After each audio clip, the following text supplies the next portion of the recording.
C'est le visage d'une femme meurtrie par la perte de ses proches.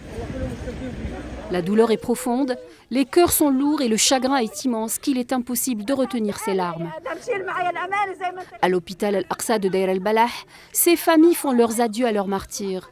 Ibrahim tient son petit-fils dans les mains et se demande comment il va grandir sans son père. À qui dira-t-il papa quand il sera grand? J'ai perdu mon fils, c'est injuste.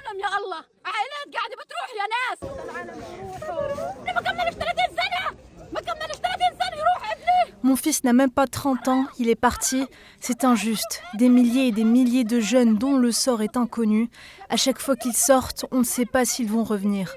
Honte à ce monde, réveillez-vous. Au total, 15 personnes ont perdu la vie dans cet énième bombardement sioniste qui visait cette fois-ci un centre d'aide de l'ONU abritant un nombre de déplacés. Parmi les victimes, des femmes et des enfants. Des victimes dont beaucoup ont été mutilées par la violence du bombardement. Les bombardements étaient violents, j'ai appelé mon frère, il n'a pas répondu.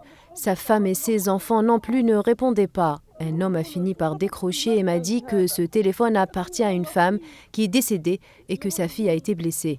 J'ai par la suite appris que mon frère, sa femme et leurs enfants ont tous les 5 été tués. Leurs corps mutilés, ils entraient dans l'entrepôt quand ils ont été bombardés.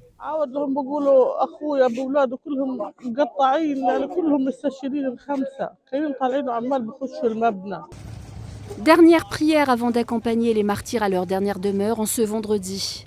Ce massacre vient s'ajouter à la longue liste d'atrocités et de crimes de guerre commis par l'entité sioniste contre Gaza et ses habitants depuis le début du génocide, dans un lieu censé garantir sécurité et assistance.